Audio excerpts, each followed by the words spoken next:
Bismillahirrahmanirrahim. Assalamualaikum warahmatullahi wabarakatuh. Alhamdulillahirabbil alamin. Allahumma shalli wa sallim ala sayyidina maulana Muhammadin miftahi babi rahmatillah dada ma'afil millah salatan wa salaman daimaini bidawmi mulkillah wa ala alihi wa sahbihi adada kulli dzarratin alfa marra amma ba'du. Alhamdulillah, segala puji bagi Allah Subhanahu wa taala yang kembali menghadirkan kita, menjadi kita tamunya baginda Nabi Muhammad sallallahu alaihi wasallam. Alhamdulillah, mudah-mudahan Allah Subhanahu wa taala selalu menjaga keistiqomahan kita, memberikan keberkahan di dalam umur waktu kita semuanya. Amin ya rabbal alamin. Dan juga kita doakan mudahan guru kita Habib Muhammad bin Husain Al-Idrus selalu diberikan kesehatan oleh Allah Subhanahu wa taala, dan juga orang tua kita lah Habib Abu Bakar Sakran Al-Idrus, ada Habib Fauzi Ba'bud, ada Habib Anwar Bahashim, Habib Mas'ud Ba'bud ada Habib Agil Segap, Habib Hasan Segap, dan segenap para habaib yang lain yang sudah hadir di tempat ini. Mudah-mudahan Allah Subhanahu wa taala berikan keberkahan umur buat beliau semuanya. Allah sehatkan jasad beliau, Allah jadikan keberkahan bagi mereka yang mau memandang dengan cinta kepada beliau. Amin ya rabbal alamin. Dan mudah-mudahan Allah Subhanahu wa taala jadikan anak cucu keturunannya kebanggaan baginda Nabi Muhammad sallallahu alaihi wasallam, dan juga segenap para tokoh agama, tokoh masyarakat, para asatidz, bil khusus guru kita ada Ustadz Matahari, ada guru kita guru Sofani, ada Abah Badrudin, ada Abah Fakhruddin juga, dan segenap para tokoh agama, tokoh masyarakat yang lain yang tidak kami sebutkan. Mudah-mudahan Allah Subhanahu wa taala selalu memberikan kesehatan kepada beliau semuanya, keberkahan di dalam umurnya, dan dijadikan anak-anaknya kebanggaan baginda Nabi Muhammad sallallahu alaihi wasallam. Alhamdulillah, hadirin yang dirahmati oleh Allah Subhanahu wa taala. Kayaknya insyaallah kita ngelanjutin buka kitabnya lagi. Ya, dulu kita sempat buka Nasoidiniyah, terus kesetop kayak corona juga kesetop. Terus kita mau lanjut lagi nih. Ya, karena diperintahkan lagi, disuruh kalau bisa buka kitab. Supaya ada jalurnya gitu ya. Kita buka kembali, melanjutkan kitab Nasoidiniyah karya Imamul Haddad. Karena ini bertepatannya mungkin momennya kurban, di sini nggak ada tentang kurban karena momennya haji. Alhamdulillah ada di sini Imamul Haddad menjelaskan tentang haji. Bismillahirrahmanirrahim. Wa'lamu ma'asyiral ikhwani ja'alna Allahu wa iyyakum minal ladzina sabaqat lahum minhul husni wa man ladzil qalu rabbuna Allahu summa istiqamu annal hajja ilal baitillahil harami ahadun mabani islami wa huwa faridun lazimun makhtumun ala kullil muslim mustati'i fi umri maratan wa kadzalika umratu. Qala Allah ta'ala walillahi 'alan nasil hajjul baiti man istata'a ilaihi sabila. Wa qala Allah lil khalil Ibrahim alaihi salam wa azzin fin nasil bil haji ya'tuka rijalan wa 'ala kulli dhamirin ya'tina min kulli fajin amik liyashhadu manafi'a lahum wa yadhkuru masallahi fil ayami ma'lumatin ala ma razaqahum min bahimatil an'am wa fakulu minha wa at'imu ba'idha fakir summa la yaqdu tafasahum wal yufu nuzurahum wal yatawaffu bil baitil atiq dzalika wa man yu'azzim hurumatillahi fa huwa khairul lahu inda rabbih. Wa qala Rasul sallallahu alaihi wasallam, Imamul Haddad mengatakan, ketahuilah, wa'lamu ma'asyiral ikhwani, ketahuilah wahai segenap saudaraku, kata Imamul Haddad, semoga Allah Subhanahu wa taala memberikan kepada kami dan kalian sebagai orang-orang yang senantiasa terdepan, kata beliau, terdepan di dalam amal baik, di dalam melakukan kebaikan. Kemudian annal hajja ilal baiti, sesungguhnya Sesungguhnya haji ke Baitullah atau ke Al-Haram adalah ketentuan yang wajib bagi kita umatnya Nabi SAW, yang mana mereka ini dikatakan orang-orang yang mampu. Wajib bagi mereka yang mampu, artinya apa? Dia ini punya kelebihan di dalam harta, dia punya kelebihan di dalam harta, terus dia punya waktu. Tapi di orang-orang seperti ini maka apa? Wajib dia untuk melaksanakan haji tadi. Kemudian dikatakan beliau juga, dan berlaku bagi setiap muslim yang mampu hendaknya baginya sekali dalam seumur hidup.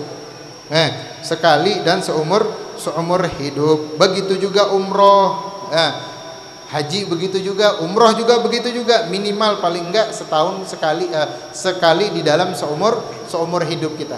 Jangan sampai punya rezeki, harta kita ada, terus kita nggak berangkat haji, kita nggak niatin haji, kemudian juga kita nggak niat untuk umroh. Jangan sampai seperti itu. Itu Nabi SAW pernah bilang, barang siapa yang diberikan rezeki, kemudian diberikan kesehatan di dalam jasadnya, Allah berikan rezeki kepadanya, Allah berikan kesehatan kepadanya, tapi dia nggak haji. Kemudian berlalu 5 tahun, dia nggak berangkat haji. Kata Nabi SAW, maka orang tersebut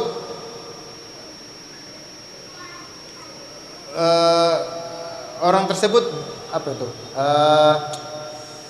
Berhak menjadi musuhnya Allah Subhanahu wa taala. Berhak dia itu untuk menjadi musuhnya Allah Subhanahu wa taala. Artinya apa? Dia punya harta, dia diberikan rezeki, kemudian selama 5 tahun dia enggak berangkat haji, itu dikatakan dikatakan maka hamba tadi itu tidak mendapatkan pahala dariku, tidak akan mendapatkan pahala dariku. Maaf diralat, artinya hamba tadi itu tidak akan mendapatkan pahala dari Allah Subhanahu wa taala.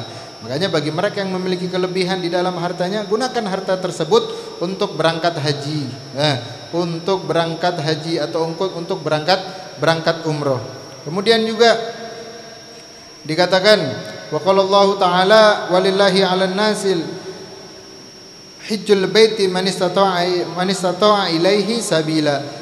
Allah Subhanahu wa taala bilang, mengerjakan haji adalah kewajiban dalam manusia terhadap Allah Subhanahu wa taala, yaitu siapa? Man istata'a ilaihi sabila, bagi mereka yang mampu mempersiapkan untuk perjalanan hajinya tadi itu. Artinya dia punya uang untuk beli tiket pesawatnya, dia punya uang buat modalnya dia dalam perjalanan, dia punya uang buat ninggalin keluarganya dia. Jangan sampai dia berangkat haji tapi dia nggak memenuhi hak-haknya Allah. Apa haknya Allah? Nafkahi keluarganya. Nafkahi keluarga termasuk haknya Allah.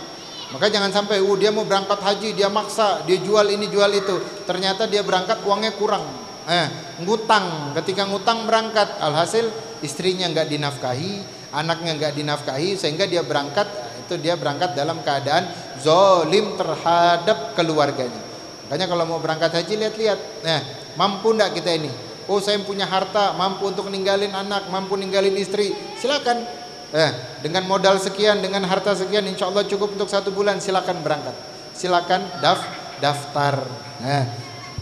Kemudian juga dikatakan di sini, kalau Sayyidina Ibrahim diperintahkan oleh Allah Subhanahu wa taala, wa adzin fin nasi bil hajja ya'tuka rijalan wa ala kulli dhamirin ya'tina min kulli fajin amik.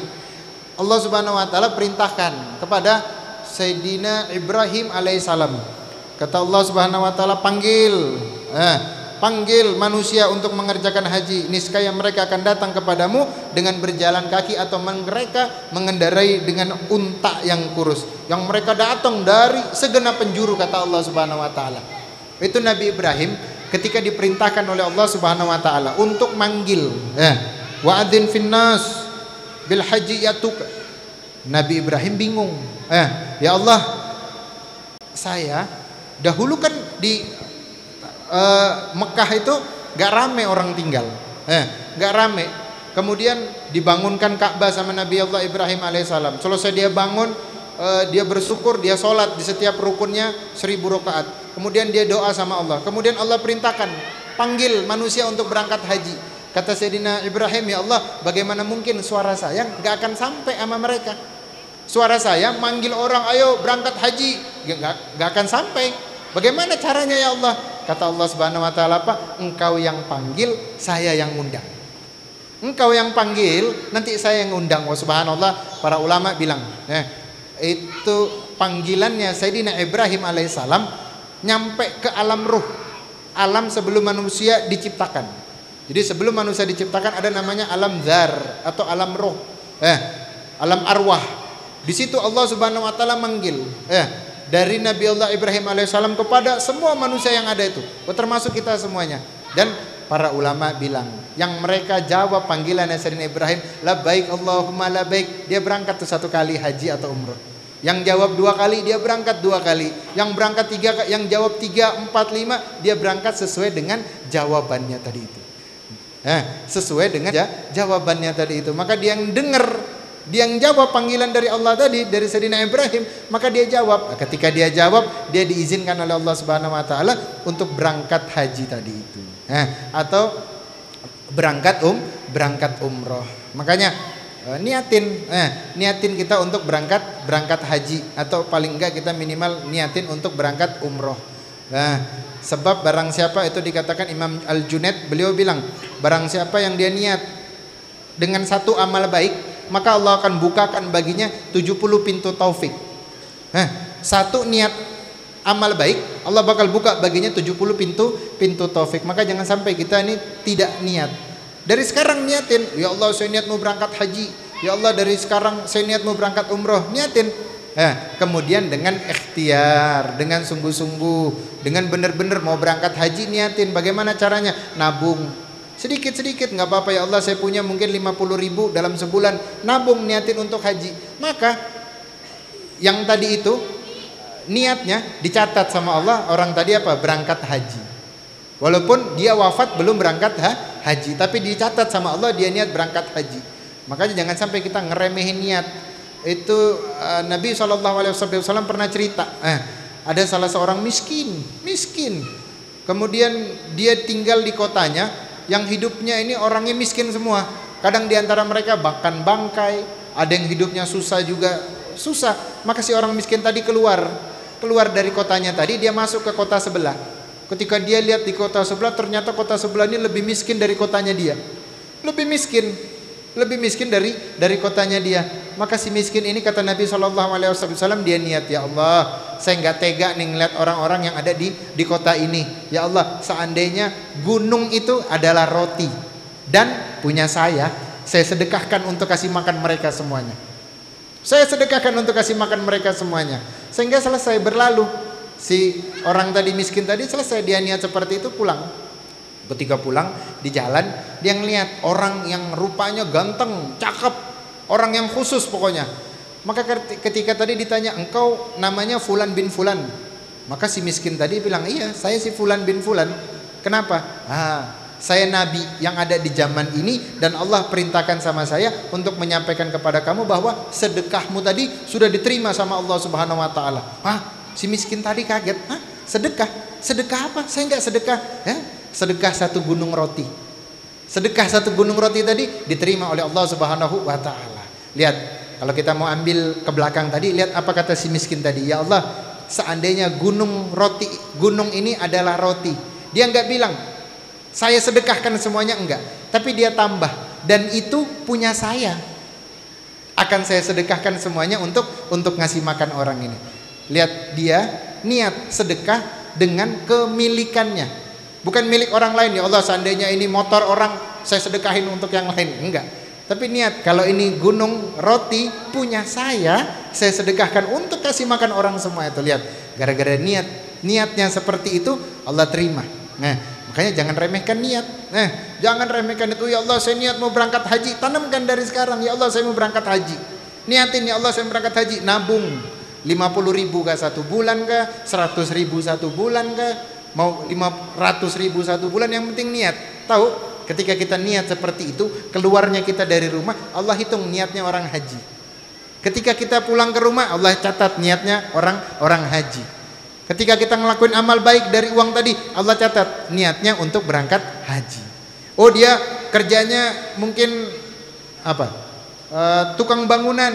Ketika dia pergi dari rumah niat untuk cari kerja, Allah catat niat untuk berangkat haji. Padahal dia mau pergi kerja. Oh, dia kerjanya ojek online, dicatat sama Allah dia niat berangkat haji. Ya, makanya jangan sampai kita nggak niat untuk berangkat haji, atau enggak kita niat berangkat minimal berangkat umroh. Minimal berangkat umroh. Kemudian juga dikatakan tadi disebutkan sesungguhnya Islam itu didirikan atas 5 perkara. Syahadat an la ilaha illallah wa anna muhammadan rasulullah. Yang pertama syahadat kepada Allah Subhanahu wa taala, wa iqamus shalah, mendirikan salat, wa ita'uz zakat, membayar zakat, wal hajjal bait, berangkat haji ke Baitullah, wa shaumur Ramadan, dan puasa di bulan Ramadan. Kemudian juga dikatakan tadi Imamul Haddad, man malaka zadan, barang siapa yang memiliki bekal dan kendaraan kemudian dia tidak berangkat haji, maka dikatakan oleh Nabi sallallahu alaihi wasallam, man malakal zadan warahilatan tuballighuhu illa baitullah ta'ala summa lam yahujja fala alaihi an yamuta insya'a yahudiyan wa insya'a nasraniyan. Kata Nabi sallallahu alaihi wasallam, barang siapa yang punya harta lebih, kemudian dia punya kendaraan, artinya dia punya uang untuk beli tiket berangkatnya dia ke Baitullah, summa lam yahujja, tapi dia nggak berangkat haji. Dia punya harta, dia punya rezeki lebih, tapi dia nggak berangkat haji, maka kata Nabi SAW, maka dia tinggal pilih mau matinya dalam keadaan Yahudi atau matinya dia dalam keadaan Nasrani. Tinggal pilih dia mau matinya. Ini ancaman yang keras dari baginda Nabi sallallahu alaihi wasallam. Jangan sampai punya rezeki lebih tapi kita enggak gunakan harta tersebut untuk di jalannya Allah Subhanahu wa taala. Makanya haji itu sesuai dengan kemampuan. Barusan tadi Nabi bilang ancaman yang keras bagi siapa? Bagi mereka yang mau meninggalkan haji dan ia dalam keadaan mampu. Hendaknya seorang mukmin dia tidak menunda-nunda untuk berangkat haji tadi, atau dia malas untuk berangkat haji tadi. Dia tunda tiap tahun, nanti aja tahun depan, saya belum siap tahun ini, kayaknya saya belum pantas, saya masih banyak dosa, saya belum ini, padahal dia mampu. Maka ketika dia wafat, kata Nabi Muhammad, siap-siap dia tinggal milih mau matinya dalam keadaan Yahudi atau dalam keadaan Nasrani. Kenapa? Sebab dia nggak tahu kapan kematian datang menjemput dia, atau kematian lambat datang tapi dia nggak punya kemampuan. Artinya apa? Diberikan sakit, punya uang tapi sakit nggak bisa berangkat haji. Naudzubillah min dzalik. Waktu sehat, waktu banyak uang dia nggak gunakan.